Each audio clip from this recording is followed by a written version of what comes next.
মানুষের চরিত্র গঠন করে, মানুষকে নৈতিকতা বোধ দান করে, মানুষকে সুশৃঙ্খল ও পরিশ্রমী করে তোলে। তো শিক্ষা মানুষকে ভাবতে, বুঝতে ও যুক্তিবাদী হতে শেখায়। তো এই শিক্ষার মানুষ যখন তাদের নিজের বসবাসের অঞ্চলে একটা শিক্ষালয় বা বিদ্যালয় গড়ে তোলেন, তখন তা তাদের শুভবুদ্ধির পরিচয়ক। তাই নৈটি মনসাতলা অঞ্চলের মানুষকে আন্তরিক সাধুবাদ জানাই। আজকের দিনে আমাদের স্মরণ রাখতে হবে সেই সমস্ত মানুষের কথা যাদের ঐকান্তিক উদ্যোগে এই বিদ্যালয় গড়ে উঠেছিল। প্রয়াত ঈশ্বর মদন মোহন ভাট মহাশয় তার জমিদানের মাধ্যমে তিনি যে সমাজে অবদান রেখে গেছেন তা কখনোই ভোলা যাবে না। তাই এই আজকে এই গৌরবময় মুহূর্তে 50 বছর পালনের মুহূর্তে তারই গৌরব, তাই তাকে আমরা জানাই আমাদের ক্ষুদ্র শ্রদ্ধার।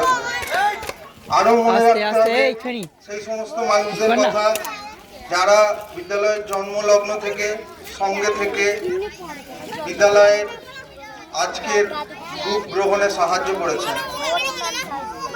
মনে রাখতে হবে সেই সমস্ত মানুষদের যারা এই বিদ্যালয়কে এনে দিয়েছেন নির্মল বিদ্যালয়ের শিরোপা। তাই বর্তমান ও প্রাক্তন সমস্ত শিক্ষক শিক্ষিকাদের, বর্তমান ও প্রাক্তন সমস্ত সরকারি আধিকারিকদের এবং জনপ্রতিনিধিদের আমাদের ধন্যবাদ ও কৃতজ্ঞতা জানাই। আমাদের জন্য অর্থাৎ আমাদের শিক্ষকদের জন্য এমন একটি ক্ষেত্র প্রস্তুত করে দেওয়ার জন্য, শিশুদের শিক্ষাদানের জন্য। তো শিশুরা হচ্ছে নরম মাটির মতো, তাদের যেভাবে গড়া হবে তারা সেইভাবেই গড়ে উঠবে। তো আমাদের এই নৈটি মনসাতলা বিদ্যালয়ে হাতে খড়ি হয়েছে এরকম সব ছাত্রছাত্রী বর্তমানে আমরা জানি যে নৈটি হাই স্কুলে এবং আরো উচ্চশিক্ষার ক্ষেত্রে নিজেদের কৃতিত্বের পরিচয় রেখেছে। এতে আমরা অবশ্যই গর্ব অনুভব করতে পারি। আজকে আমাদের এই অঞ্চলের ছাত্রছাত্রীরা এবং প্রাক্তন ছাত্রছাত্রীরা তারা পড়াশোনায় কৃতিত্ব অর্জন করেছে। খেলাধুলায় আমাদের বিদ্যালয়ের সুনাম এবং সম্মান অসংখ্য অর্জন করেছে।